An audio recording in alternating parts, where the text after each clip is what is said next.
ഇന്ന് എന്നോടൊപ്പം ഉള്ളത് ഒരു ആക്ടറാണ്, വേറെ ആരുമല്ല, രവീന്ദ്രൻ സാറാണ് നമ്മളോടൊപ്പം ഉള്ളത്. സാർ നമസ്കാരം. പുതിയ വിശേഷമാണ് കൊച്ചി മെട്രോ ഷോർട്ട് ഫിലിം അല്ലേ? കൊച്ചി മെട്രോ ഷോർട്ട് ഫിലിം ഫെസ്റ്റിന്റെ ഫാമിലി സ്റ്റോറീസ് ആണ് നമ്മുടെ പുതിയ വിശേഷം. ലക്ഷ്യം എന്ന് പറഞ്ഞാൽ അമ്മയിലെ കൂടുതൽ ബിസി അല്ലാത്ത ആൾക്കാർക്ക് അവർക്ക് മാത്രമുള്ള ഒരു അവസരം കൊടുത്തുകൊണ്ട് പ്രസിദ്ധ ഡയറക്ടേഴ്സും ടെക്നീഷ്യൻസും വന്ന് പങ്കെടുക്കുന്ന ഒരു ആന്തോളജി സിനിമയുടെ പരമ്പരകളുടെ ഭാഗമാണ് family stories. AI assisted film മേക്കിങ്ങിനെയും കൂടി നമ്മൾ ട്രെയിൻ ചെയ്യുന്നുണ്ടാവും. കാരണം ഇനിയുള്ള കാലത്ത് നമ്മൾ അതിനെ എത്ര മാറ്റി നിർത്തിയാലും AI ഒരു കിടന്നുകയറ്റം ഉണ്ടാവും. Some people are into AI film making.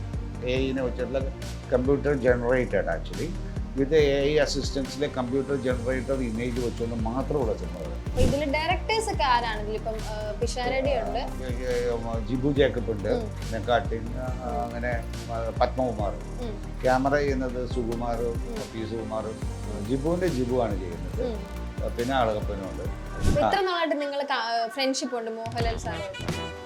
ഞങ്ങൾ ഒന്നിച്ചല്ലേ 80 എന്നാൽ എത്ര വർഷത്തെ ഒരു ഫ്രണ്ട്ഷിപ്പാണ്? 44 വർഷം.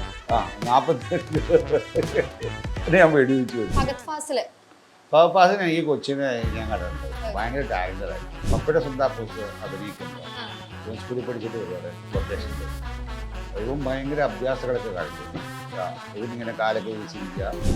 ഫഹദ് ബേസിക്കലി വളരെ ടാലന്റഡാണ്. പക്ഷെ ഫഹദിന്റെ ആദ്യ എൻട്രിയിൽ വന്ന സിനിമ വന്നിട്ട് it was not suitable. It was not കിഷ്കന്ധയിലൂടെയും അല്ലെങ്കിൽ കെട്ടിയോളാണ് മാലാഖയിലൂടെയും ആസിഫ് അലി ഫാന്റാസ്റ്റിക് പെർഫോമൻസ് എടുക്കുന്നത്. ഉണ്ണിമൂന്നൻ വന്നിട്ട് മാർക്കോയിലൂടെ ആൾക്കാരെ ഞെട്ടിച്ചു. ഇപ്പോ സാറിന് നേരത്തെ ഡിസ്കോ രവീന്ദ്രൻ എന്നായിരുന്നു. അതിഷ്ടമാണോ കേൾക്കാൻ ഡിസ്കോ രവീന്ദ്രൻ? ഞാനെന്തിനാ അതിനെ വെറുക്കണം? എനിക്ക് ഇഷ്ടമല്ല ഡാൻസ് ചെയ്യണം. എനിക്ക് ഡാൻസ് ചെയ്യണ പണ്ട് തൊട്ടേ ഇഷ്ടമാണ്. നിങ്ങൾക്ക് എല്ലാവർക്കും ഇഷ്ടപ്പെട്ട ആ ഒരു ഡിസ്കോ രവീന്ദ്ര സാർ ഒന്ന് കാണാൻ പറ്റുന്നുണ്ട് വർഷങ്ങൾക്ക് ശേഷം.